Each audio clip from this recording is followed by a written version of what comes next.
Sir जी सुप्रभात, नया साल मुबारक हो। बताएं सर आपकी पिक। सुप्रभात अनिल जी, सुप्रभात दीपांशु। नव वर्ष के अनिल जी आपको, दीपांशु को, जी बिजनेस के सारे व्यूअर्स और पैनलिस्ट को हार्दिक शुभकामनाएं। और अनिल जी मेरा जो पिक 2021 है वो है HDFC AMC। बेहतरीन कंपनी है और मुझे लगता है कि देखिए शुरू से मैं बोल रहा हूं कि FNO में आएगा, उसकी अनाउंसमेंट आ चुकी है, निफ्टी का भी पार्ट बनेगा और 2021 के लिए इसको खरीदना चाहिए। 1 लाख करोड़ की मार्केट कैप को पार करेगा, तो इन स्तरों पर करेक्शंस पर लंबी अवधि का नजरिया बना के एक्यूमुलेट करना चाहिए 4000 प्लस के टारगेट्स के लिए। और इसमें 2 खास बात है, एक तो क्या है कि जो स्टॉक मैं रिकमेंड कर रहा हूं, my money is where my mouth is. और दूसरा देखिए अनिल जी, आप 7,500 से बोल रहे हैं खरीदे खरीदे खरीदे, बट आप खरीदते हैं म्यूचुअल फंड के थ्रू। तो आप जैसे दिग्गज लोग जब म्यूचुअल फंड के थ्रू निवेश करते हैं तो काफी लोग, मुझे लगता है आने वाले समय में म्यूचुअल फंड के थ्रू रिटेल पार्टिसिपेशन बढ़ेगा, तो एक री रेटिंग का स्टॉक लगता है HDFC AMC। ये मेरा होगा 2021 का पिक। परफेक्ट। तो HDFC AMC यहां पर खरीदारी करने की राय। सुमित जी सुप्रभात, बताएं सर आपका पिक ऑफ द ईयर। नमस्कार अनिल जी। अनिल जी, शर्मा जी ने कैलेंडर वर्ड यूज किया तो मैं शुरुआत 4 लाइनों के साथ करता हूं। कैलेंडर हमेशा तारीख को बदलता है। कैलेंडर हमेशा तारीख को बदलता है, पर एक दिन ऐसी तारीख भी आती है जो कैलेंडर को ही बदल देती है। इसलिए सब्र रखे, वक्त हर किसी का आता है। आज वो दिन है जिससे क्या बात, आज वो दिन है जिससे अनिल जी कैलेंडर बदल रहा है। तो लोगों को यही बोलना है कि सब्र रखे, वक्त हर किसी का आता है। आप सिर्फ मेहनत करते चले, सही दिशा पे चले, सही कर्म करें। इसी के साथ सभी को अनिल जी न्यू ईयर की बहुत बहुत शुभकामनाएं आपको, पूरे पैनल को और सभी दर्शकों को। बिल्कुल सुमित जी, आपको भी बहुत बहुत शुभकामनाएं, पूरी चॉइस ब्रोकिंग को और आपके परिवार को भी। बताएं सर आपका इस साल का शेयर। अनिल जी इस साल का जो स्टॉक है, मेरे को लग रहा है फार्मा स्टॉक्स पे नजर रखें। फार्मा स्टॉक्स एक अच्छा खासा अपसाइड मूव दिखाने वाले हैं। ऑलरेडी कुछ मूव हमने पिछले 6 महीनों के अंदर देखा है और अब यहां से एक अच्छा अपसाइड मूव फार्मा सेक्टर में और देखने को मिलेगा। तो पिक ऑफ द ईयर के तौर पे सिप्ला को सिलेक्ट करें। सिप्ला स्टॉक बहुत बढ़िया है, बहुत बढ़िया मूव दिखा रहा है और ये मूव दिखाने वाला है। सिप्ला के अंदर CMP पे खरीदारी करें। CMP से कोई भी डिप आता है 25 से 30 रुपए का, तो उस डिप में खरीदारी करके चलने का सलाह रहेगा। स्टॉक ने 6 महीने के कंसोलिडेशन चैनल का ब्रेकआउट दिया है। उसके टारगेट्स बनते हैं स्टॉक के ऊपर में 900 से 925 के, ये मिनिमम टारगेट होंगे। ऊपर में टारगेट आने वाले समय में 1000 रुपए के ऊपर के लेवल देखने को मिलेंगे सिप्ला के अंदर। तो सिप्ला में 800-820 के आसपास खरीदारी करें। नीचे के अंदर पोजिशनल तौर पे जो स्टॉप लॉस बनेगा वो 750 के आसपास बनेगा। ऊपर में टारगेट बनेंगे 900 से 925 के इमीडिएट टारगेट, और पोजिशनल लॉन्ग टर्म के टारगेट बनेंगे 1000 प्लस के। तो साल का पिक सिप्ला, करे खरीदारी। ओके, ये है आपके लिए खरीदारी करने की राय। सिद्धार्थ जी गुड मॉर्निंग, बताएं सर आपका स्टॉक इस साल के लिए।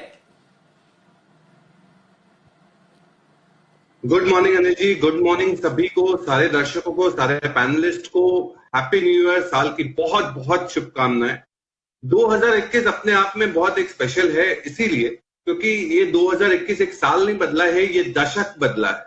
ये नए दशक में हम आए हैं, तो मुझे लगता है कि नया दशक भारत के नाम होगा, और भारत के नाम जब है तब भारत की इक्विटी ही चलेगी। तो आज 2021 के हिसाब से मुझे जो बहुत कन्विक्शन लगता है वही स्टॉक लेके आया हूं पूरे साल के लिए निवेश की राय। और वो स्टॉक नीले नीले अंबर पर जाने के लिए रेडी है, बहुत हद तक चला भी गया है और आकाश में जाएगा, और वो है अंबर एंटरप्राइज। बहुत सारे कारण है, पर 3 महत्वपूर्ण कारण है अंबर एंटरप्राइजेस खरीदने के लिए, और टारगेट होगा 3000 रुपए का। सबसे बड़ा कारण है कि जो अंबर एंटरप्राइजेस ग्रो करेगा, इंडस्ट्री से काफी ज्यादा ग्रो करेगा, करीबन 15% की ग्रोथ एक्सपेक्ट कर सकते हैं। दूसरा, नए प्लांट्स खुलने वाले हैं, एक पुणे में आ रहा है, एक साउथ इंडिया में आ रहा है।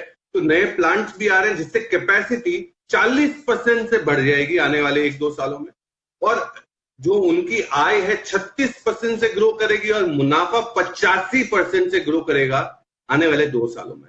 अंबर एंटरप्राइजेस कन्विक्शन आइडिया है 2021 का 3000 रुपए के टारगेट के लिए, और ये आत्मनिर्भर भारत है, इसीलिए बोल रहा हूं नए दशक में अब भारत का नाम रहेगा। बिल्कुल। शुभम जी, करिए शुभ शुरुआत अगले साल की। बताएं सर आपका share. Good morning Anil ji, good morning Deepanshu जी, और आप सभी को नववर्ष की शुभकामनाएं।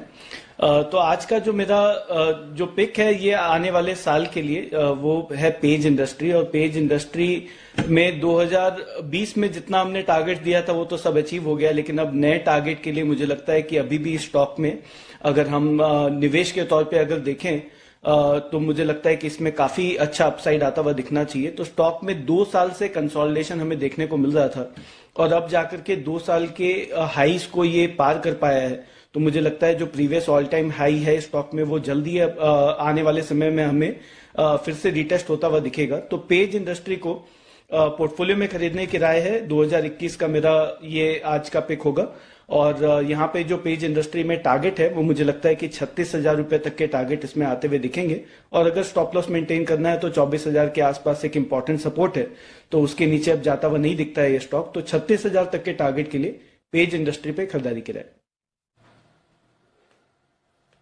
क्या बात है। तो पेज इंडस्ट्री में 36,000 के टारगेट के लिए बड़ी खरीदारी करने की राय है। सचिन जी से भी लेते हैं उनका pick of the day. Sachin ji, माफ कीजिएगा, pick of the year. Sachin ji बताएं sir. Good morning. Good morning Anil ji, good morning Dipanshu, आपको और जी की पूरी डायनेमिक टीम को और सारे व्यूवर्स को इस साल की शुभकामनाएं। ये मेरा भी सौभाग्य है कि इस नए साल की और नए दशक की शुभ शुरुआत मैं जी के साथ कर रहा हूँ। सो आई एम श्योर कि ये साल हम सबके लिए स्ट्रेस फ्री, अवेयरनेस भरा और पॉजिटिव भरा होगा। So wish you very happy new year 2021 to all.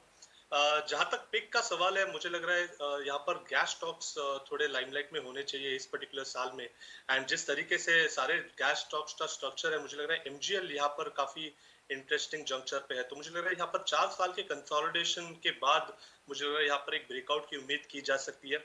जिस तरीके से इसके मोमेंटम ऑसिलेटर्स या डायरेक्शनल ऑसिलेटर्स है, मुझे लग रहा है ये पर्टिकुलर ब्रेकआउट जल्द ही in the early part of this new year ही होना चाहिए। सो जिस तरीके से स्ट्रक्चर है, यहाँ पर एमजीएल को खरीदने की सलाह होगी। 1400 का एक फाइनल टारगेट होगा। स्टॉप लॉस आपको लगाना है 920 के आसपास। ये स्टॉप लॉस आपको मेंटेन करना है मंथली क्लोजिंग बेसिस पे। एंड बीच में मुझे लग रहा है कि इंटरमीडिएट टारगेट या इंटरमीडिएट स्विंग बन सकता है 1240 के आसपास। तो काफी बड़े कंसोलिडेशन के बाद कुछ ब्रेकआउट के सिग्नल्स आ रहे हैं काफी सारे गैस स्टॉक्स में, और उसमें से मुझे लग रहा है एमजीएल काफी इंटरेस्टिंग जंक्चर पे है। तो इसीलिए खरीदना है एमजीएल को।